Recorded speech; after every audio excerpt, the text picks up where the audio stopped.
The IRS just issued its annual Dirty Dozen tax schemes for 2023.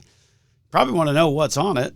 More importantly, so that you know what you should be avoiding when it comes to your tax return. Having something on your tax return that also is on this dirty list produced by the IRS is probably going to create you more headaches than it is worth it. So we're going to be joined later on the program by one of our fellow certified financial fiduciaries who also happens to be an IRS enrolled agent, Christina Lamb, to engage in that conversation. Some of the things that you need to watch out for on your tax return. Some new, some old, some, unfortunately, that are more successful at scamming people than others. So we've got that coming up here on Dollars and Cents, where we help you make sense out of all of life's decisions involving your dollar. Speaking of taxes, do you like paying taxes? I mean, do you like paying more taxes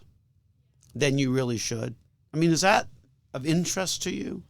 Well, the reality is that oftentimes that happens.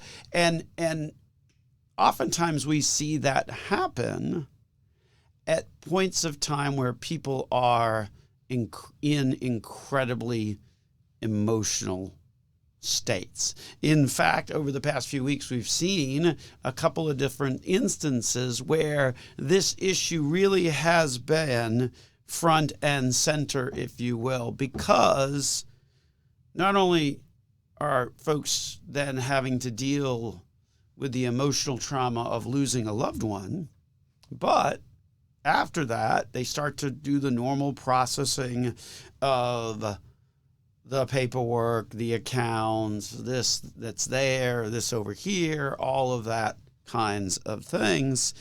And unfortunately, sometimes that means that they, just by virtue of kind of how things were set up, find themselves having to pay more in taxes as a result of that loved one's passing, particularly if it involves inheriting a retirement account. So let's set the stage properly. Imagine that a loved one has passed.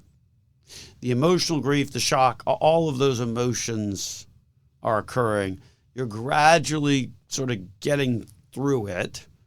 You start to kind of do the financial paperwork stuff, only to find out that in no way, shape, or form was it done sort of the way that it might have been able to be done. And now you're facing a much larger income tax bill because of what happened. So we'll tell you about the two scenarios and, of course, more importantly, how to avoid it. Scenario number one involved not properly naming your children as beneficiaries. Instead, it was left to be the default option. And the default option on a lot of qualified employer plans is just your estate. So when you name the beneficiary of an account as your estate, what that effectively means is that, okay, all of that money is going to run through probate. And because of that, the institution, and again, both of these situations involve qualified retirement plans. So they were run by an employer. Typically with an employer, there is a third-party administrator that ultimately makes the decisions as to what the rules are for that particular qualified retirement plan. Now, as you might well imagine, those rules aren't necessarily interpreted or written in such a way to make life easy for you because, again, this is an employer plan. So the duty of the administrative agent, if you will, is to the employer, the sponsor of the plan of which they administer, and not really to the employee. So we see time and time again where that lack of flexibility, that lack of interest in ultimately helping who actually is the end client, the end investor, is a little skewed because in this particular case, the end client is the employer. It's not actually the employee. And once you understand that, then all of this sort of starts to make a little bit of sense. And then, over the past couple of weeks, we've seen a couple of different scenarios. The first one, as we said, involved not naming people directly as beneficiaries. And the institution said, yeah, you know what? We feel your pain. We're sorry. But at the end of the day, you're going to have to take this entire retirement account as a full distribution. Now, what would happen when you take a full distribution? Well, then you've got more income, and now you're paying more in taxes. The second situation involved simply a delay in getting a death certificate. The institution in that case, again, different institution, said, you're late and we just have to pay all of this out. The problem is, of course, when that does happen, just as in the prior case, then all of that becomes income, in essence requiring to pay more in taxes, right? Because that's how tax brackets work. That's how the income tax system works. The more money you have to pay, or the more money you're reporting as income in a particular year, the more you are paying that income or that tax at higher brackets, because you've just increased the total amount of income that you have for the year. So if an inherited retirement account gets all paid out in 1 year, then you've got to pay much higher taxes. Talk about a kick in the pants, right? I mean, here you are dealing with the passing of a loved one, and now on top of it, you have to pay more in taxes. Understand, though, that there are options. The IRS actually allows you to pay that out over a 10-year period of time, thereby spreading out the tax implications whenever you inherit a retirement account. But the issue is, and this is the issue that we keep seeing from all the time, is that if it is still in a qualified employer plan, a 401k, a 403b, or a 457, then you're dealing with the administrator who's making up the rules, and their goal is to make life easy for the employer in terms of the administration and the costs of that underlying plan, not for you, the employee. So they're not required to honor sort of that maximum rule that says, hey, this can all drift out over a 10-year period of time. And often they don't, and they find whatever they can to not have to honor that. So understand how you avoid that. You can avoid all of that by, when you leave your employer, make sure that you roll over that qualified retirement plan to an IRA. So whether that's a 401k, a 457, 403b, whatever the case may be, make sure you roll it over to an IRA. Why? Because the IRA is your individual account. See the difference? The employer plan run by the administrator for the benefit of the employer, not necessarily your benefit. In an individual retirement account, an IRA, which you can roll that money over to at any point on a tax-free basis. Got to do it properly, of course, but you can do that. And you can do that typically if you're over 59 and a half, or if you've left your employer. But if you leave your employer, you can do it at any age. The reality is, by doing that, you wind up avoiding the additional heartache that comes with paying more in taxes should something happen to you. So how about it? Got any of those laying around out there from old employers? Qualified employer plans, just kind of laying around, haven't really done anything with it, it's still sitting out there. Might want to think about rolling that over, right? Anyway, something to consider here on Dollars and Cents. We're going to take a break. When we return, we're going to talk about the IRS Dirty Dozen tax list coming up next here on the program, Dollars and Cents with Joel Garris of Nelson Financial Planning. So do you like the notion of sitting face-to-face with an IRS agent, maybe trying to explain something that is on your tax return that seems a little off? Well, every year, unfortunately, people do. And what's even worse is a lot of them are simply victims of some of the different scams and frauds and liars out there when it comes to your taxes. So every year, in an effort to help the taxpayer, the IRS issues out its annual Dirty Dozen list. And over the course of the past couple of weeks, lo and behold, out came the list for 2023. In essence, what it does is it lays out various schemes that you, the taxpayer, should watch out for when you're having your return prepared. So on the program today, we're joined by fellow certified financial fiduciary and IRS enrolled agent, Christina Lamb of Nelson Financial Planning. Welcome to the program again. Thank you. Good morning. It's been a little while since we've had you on the program. What are you been up to? Yeah, a little busy during tax season. Little busy during tax season. As you might well imagine, an IRS enrolled agent, very busy during the course of tax season. Well, we're glad the season has ended and we get the pleasure of having you back on the program. Me too. I'm excited for the summer. Excellent, excellent. Well, the IRS certainly does a pretty extensive process of reviewing returns each and every year. The reality is that I think most people are under the impression that they can reach out to you in any different ways. The reality is the IRS isn't just going to be texting you or emailing you or calling you right out of the blue. Absolutely. For the most part, the only communication we have ever seen is always going to be a letter. Certainly initially, that is how they correspond. So one of the ways in which I think a lot of people just fall prey, and this isn't really even on their Dirty Dozen list for this year, is just this notion of getting a phone call that says, you owe the IRS, you must pay, or else you're going to go to jail or something like that. Yes, they're coming after you. They're going to throw you away. But no, that is absolutely not accurate. Don't call them. Don't give them any information, certainly. It's all part of that fraud. And that sort of sets the stage for actually what our topic is going to be next week on the program. We're actually going to have an IT specialist guy by the name of Ron Cervantes in on the program next week to talk about all things cybersecurity and how you can protect yourself from the attempt of folks to steal money, approaching almost a $10 trillion annual industry. And it really is an industry that is out there these days. So let's make our way to the list. I guess remember, if one of these sounds familiar to you as a listener of the program, you may want to double check your tax return. Absolutely. Absolutely. And some of these repeat from year to year. Some of them you'll see are new or they're add-ons to it. So some may sound familiar from our other prior shows going over. Yeah, there's certainly some consistency, although there's always some new ones that pop up. And I think this first one that we're going to talk about, the employee retention credit claims, is sort of one of the ones that I would say is on the newer side of the equation. Yeah, we actually have had a few phone calls coming into the office this year with people questioning this. And this is, you may have heard some radio ads or seen promotions online where they're aggressive pitches to try and get people to apply that have businesses for this employee retention credit.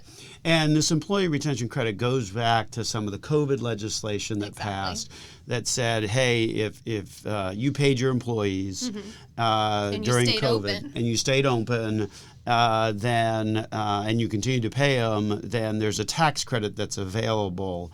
So this one is kind of one of those things where I think there's still a lot of money still out there that is unclaimed from COVID. Correct. That's kind of ties directly into the conversation that's happening in Washington right now about sort of the budget deadline, if you will. And what to do with that extra money. Correct. They're trying to claim that back, and if it's unspent money, let's claim it back and put it towards the bills of the federal government.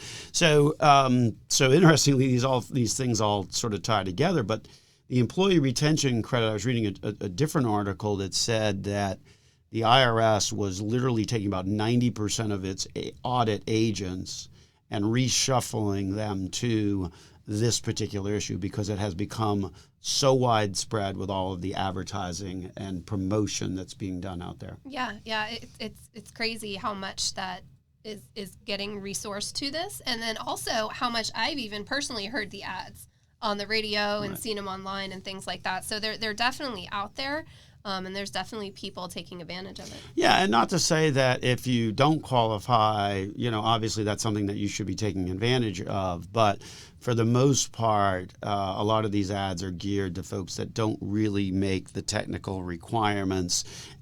These folks, what the process involves is it involves going back and amending prior year returns. So Correct. You're sort of reopening the can of worms, if you will, with the IRS on a prior year return, which is never really a good thing. Right, never really a good idea to say. You really want to make sure that you qualify for whatever it is if you're amending anything on your return. Because they're going to take a much, much harder look. Of course, the whole entire return, not just the item that you're amending. So. Right, so it opens up the can. That's a fair point. It opens up the can of worms for everything on the return. Right.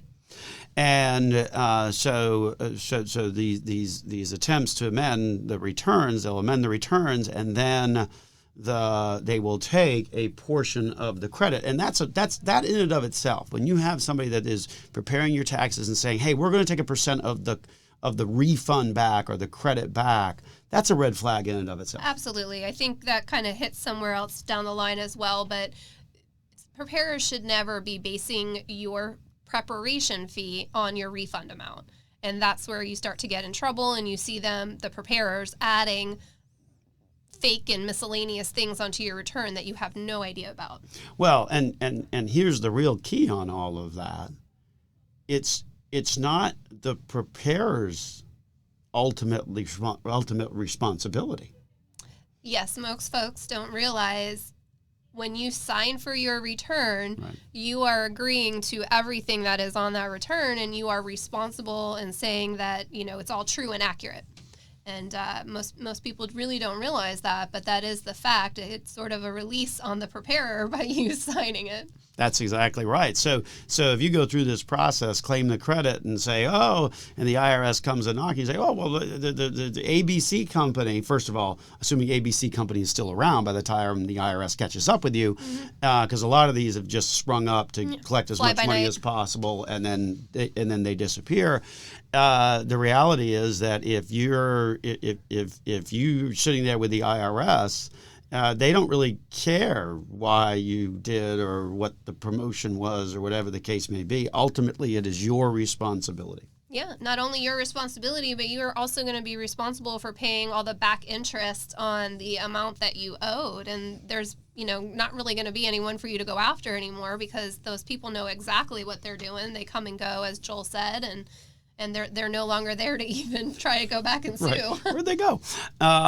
So that's probably one of the biggest ones that is sort of on the newer side of things. This next one is an oldie but a goodie, the whole notion of phishing and smishing and all of that kind of thing. So what's that all about? So I just kind of wanted to point out the difference between phishing and smishing. Mm-hmm. I wasn't entirely sure what smishing was, but so phishing is where, somebody is going to send you an email, and then they're going to ask you for your personal information through that email. So smishing is the same thing, but it's just when they text you. Yeah, there's a word for everything. There's a term for everything in this world. That's for sure. Well, as I was reading through these, I'm like, oh my goodness, my mom calls me every week about a text message she receives from Netflix or Amazon saying that they're canceling her subscription, and she doesn't have any of those accounts, by the way, and she gets, freaked out by it. But, again, here these scammers are trying to steal your personal information, and by filling it out, people think that it's a legitimate thing. Most people these days, with the exception of my mom probably, have an Amazon account or a Netflix account, something where they're trying to obtain that information. Yeah, no, it's just a constant source of frustration, particularly among folks beyond a certain age, where they constantly get that bombardment on a regular basis. Yeah, absolutely. And here's just another point where the IRS is never going to communicate with you that way. Right. Their initial point of contact is almost always a letter. Yeah, no, absolutely. Well, we got more on this list because there's a whole lot more that taxpayers are getting scammed out there every day. Thanks to the IRS, they've got the Dirty Dozen lists of things for you to watch out for, which is what we're talking about here on the program. We'll continue after these messages here on Dollars and Cents with Joel Garris and Christina Lamb of Nelson Financial Planning. Imagine that you're sitting in front of an IRS agent and sweating. Your return or your amended return has been pulled for an audit, and you sit there and say, well, but the people that told me to do this really convinced me that it was a good idea to do it, and I did it, and now I'm sitting here. Well, That's why the IRS every year creates the Dirty Dozen list so that you, the taxpayer, can know about the scams that are out there, what they are, and more importantly, how to avoid them. So on the program this week here on Dollars and Cents, where we help you make sense out of all of life's decisions involving your dollars, we also happen to be one of the top 25 financial planning podcasts on the World Wide Web. So make sure you check us out and subscribe to us on your favorite social media or podcast platform. Any trouble finding our channels on the various locations, go to our website, Nelson Financial Planning. And in the upper right-hand corner, you'll see a bunch of icons. Click on the one that looks most familiar to you, and you'll get immediately connected to our channel. Once there, be sure to subscribe. That way you know when we put up new content. My name is Joel Garris. I'm a certified financial planner, certified financial fiduciary with Nelson Financial Planning, where we've got a team of great folks like Christina Lamb, who also happen to be certified financial fiduciaries, who stand ready this week to help you change your life with a successful and cost-effective financial plan. So, Christina, we're talking a little bit about the latest survey from the IRS, the sort of the Dirty Dozen tax scams to kind of watch out for. We covered a couple in the last segment. We'll start this segment off with how good the scammers have become in sort of creating online account help sites. And this is one that's fraught with a lot of danger for taxpayers. Yeah, so this next one is where the IRS has created an online portal for taxpayers to log into their profile, and it goes back several years. You can make payments on there. It's actually a very easy process, and in my opinion, the most reliable. It immediately links up your payment to your IRS profile, meaning everybody else in the United States who pays taxes. So, when you send in a check, somebody has to manually link it to you. And we have seen many times where there are errors where it's posted to the wrong person and all kinds of stuff, or the wrong tax year, for example. So this IRS website portal allows you to basically do that instantaneously. So, it's really frustrating that people are taking advantage of this, because we're trying to get folks to use it more just because it is a better option to make your payment. But scammers are basically trying to help you set up this online account through the IRS. And in doing so, they're stealing all your personal information, because you have to give your full legal name, date of birth, social, and pretty much every piece of information that they would need to create a fake account somewhere else for you. Yeah, I mean, and that's interesting, because we talk about basically obtaining everything about you. Yes. Your social, your date of birth, all of that, which is the normal stuff that the IRS asks to verify that you're who you are. But you've got these sort of almost parallel sites or parallel help centers whose job it is to just take that information and walk away with it. So that's one is relatively new. Similarly, some of these fuel tax credits, and I guess this is appropriate for an era where we're seeing higher gas prices, things like that, where we start to see some scams involving fuel tax credits. So tell us a little bit what those credits are and who can use them, and why it's not just for the everyday person to use that type of fuel tax credit. Sure. So the fuel tax credit is meant for off-highway businesses and farmers. So it's not really eligible for most taxpayers. It's not for your hybrid cars or your electric cars.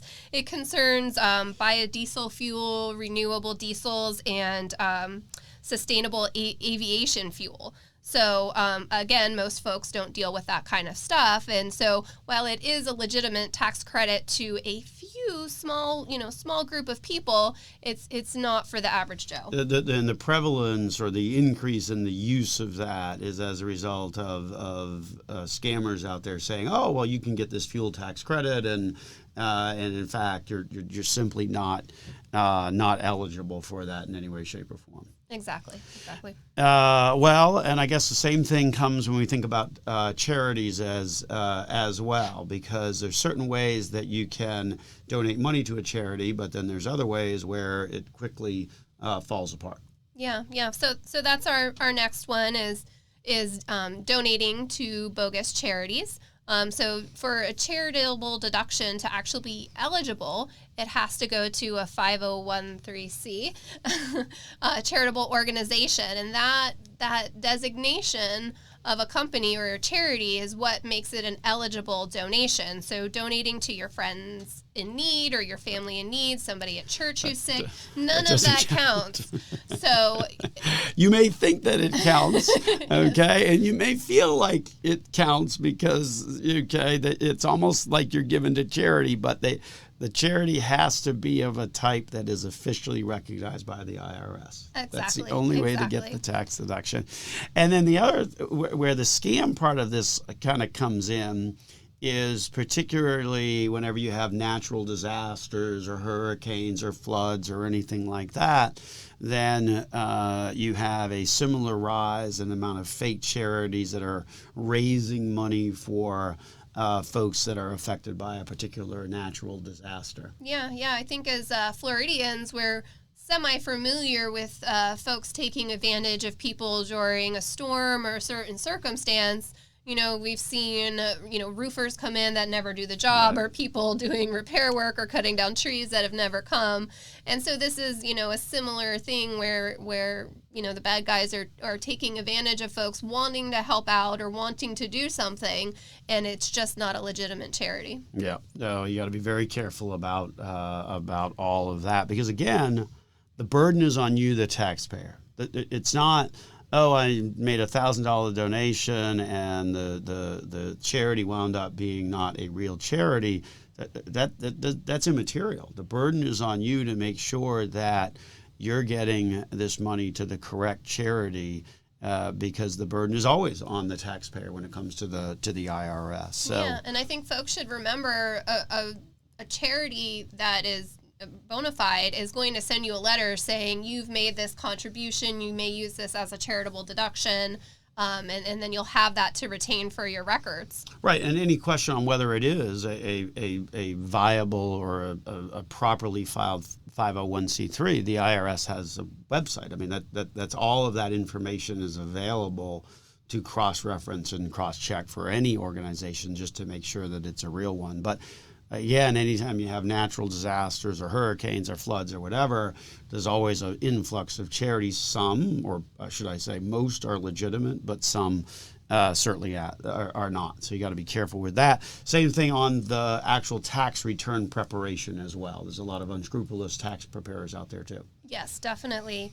And charitable deductions is one of the things I think we see with tax preparers who are filing bogus claims, again, for you, sort of like we touched on earlier in the show, where they're putting things on your return. You may have little knowledge or no knowledge of it. I know we've personally seen this here in the office. When we help folks with a tax return, we ask them for a prior year, and then we'll see ginormous charitable deductions that we'll ask them about, and they have no idea what's going on. Or there may be a business schedule on there where there's a huge loss, and again, we ask them about their business, and they're like, what business? So, that's how these the preparers are sort of taking advantage of their clients and on the tax returns by elevating the refund. And then it also circles back around to those same folks are the ones who are saying, my fee is a portion of your refund. Yeah, that's one of the big red flags is, again, if someone is saying, and the fee to prepare your taxes is based upon me collecting a percentage of your refund. That's a big red flag. And then the other red flag that we'll sometimes see is you go to have somebody prepare the tax return and they don't actually sign the return.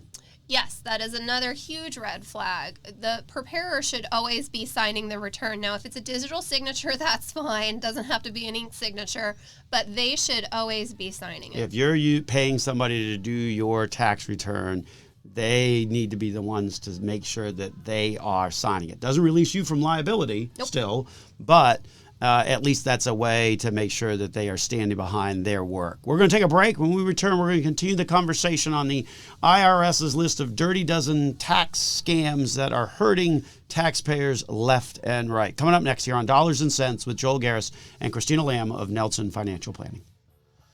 Welcome back to the program, ladies and gentlemen. This is Dollars and Cents, where we help you make sense out of all of life's decisions involving your dollars. One of the biggest use of those dollars is to pay Uncle Sam and the tax man. On the program, we're talking about some of the ways in which people can get scammed on the preparation of their tax return, or folks trying to claim credits that don't exist.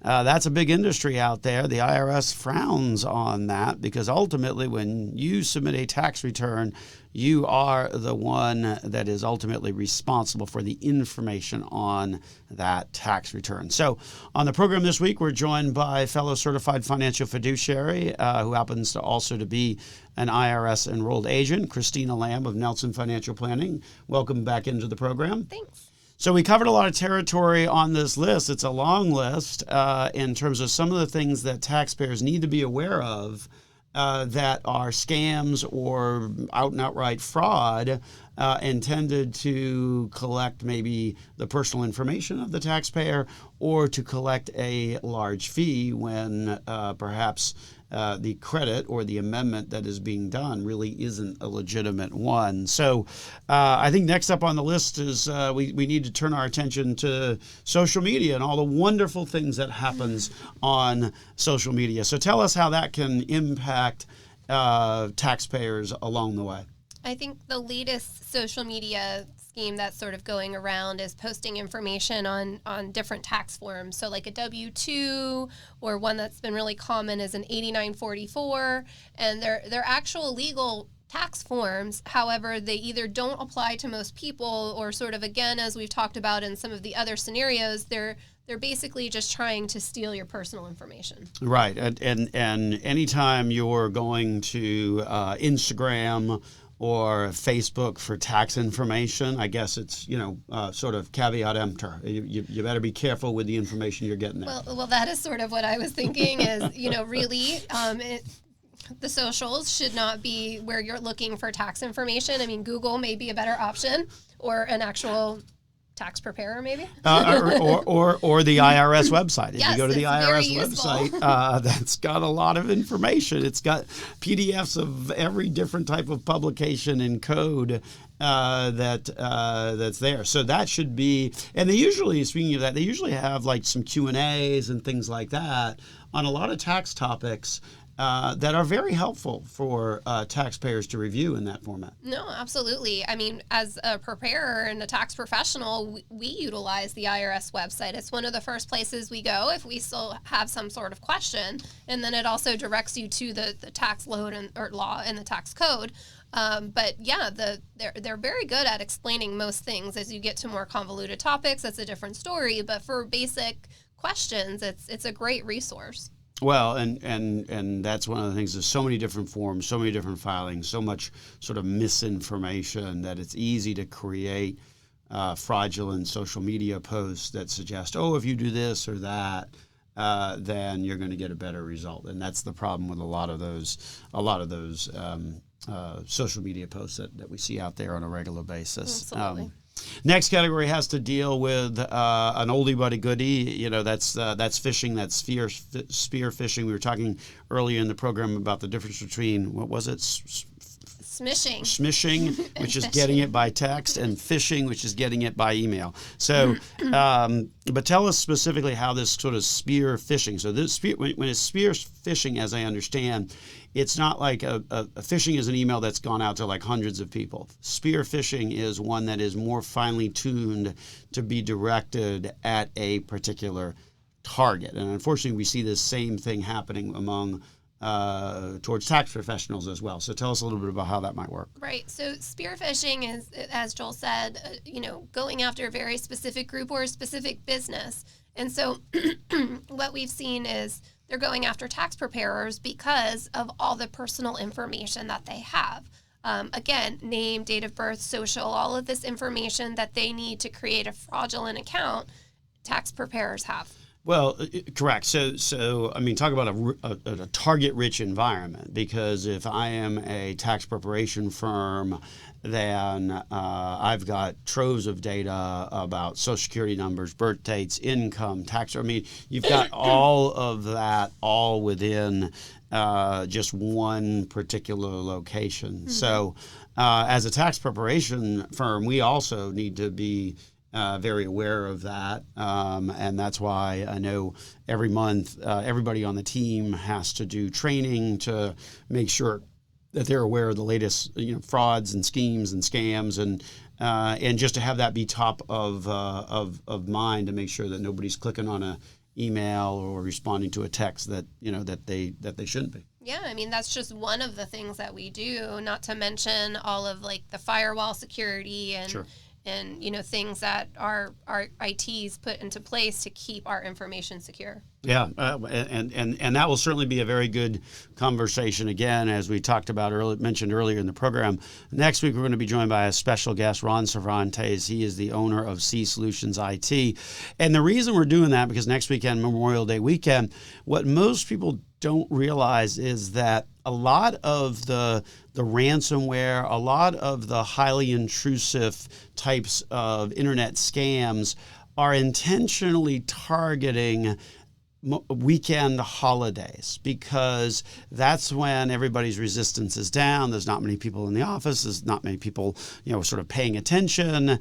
And ultimately, that's when there's a spike in the amount of scams and phishing incidences that happen, particularly after a long holiday weekend. So next week on the program, we're going to be joined by a cybersecurity expert to talk more about some of the ways in which you can try and protect yourself. There's no way to guarantee that you're always going to be fully protected, but there's certainly some steps that you can do to try and reduce that risk. So we're going to be talking about that at length next week on the program. And it really does sort of tie into a lot of the things that we've been talking about on this week's program, Christina, in terms of the Dirty Dozen tax list. I guess next up would be sort of these offer and compromise mills. So tell us a little bit about what that is. Yeah, so an offer and compromise is something the IRS provides to folks who owe a large debt on their taxes. So they have a large liability for a year. For if you can't pay, you can try and work out a deal and say you owe $10,000 and you say, well, I can give you $6,000. So they may be willing to forgive a portion of your debt if you will just pay it off. Now, where the scheme comes in, because you can actually do that, but these folks, the bad guys, if you would, they charge ridiculous fees to do this, or it's completely fake in itself, and you end up even owing more than you did to begin with. Yeah, once again, you can have a lot of unscrupulous players out there in the market that ultimately are intentionally trying to steal your information. So there's a lot of other things that are floating around out there, things involving charitable remainder annuity trusts, monetized installment sales. Those have to deal more with high income earners and things like that in terms of those specific schemes. Correct. So a charitable remainder annuity trust is lets individuals donate assets to a charity, get a tax deduction, and then get income, but it's often, again, mispromoted and misused, like so many other things that we've talked about on the program. So anyway, that about wraps us up. Hopefully you enjoyed the program. That's about it for this week's episode of Dollars and Cents with Joel Garris and Christina Lamb of Nelson Financial Planning. If you like what you heard and want to learn more, go to our website, nelsonfinancialplanning.com. and reach out to us through our Contact Us page or pick up the phone. Give us a call, 407-629-6477. Have a great rest of the day.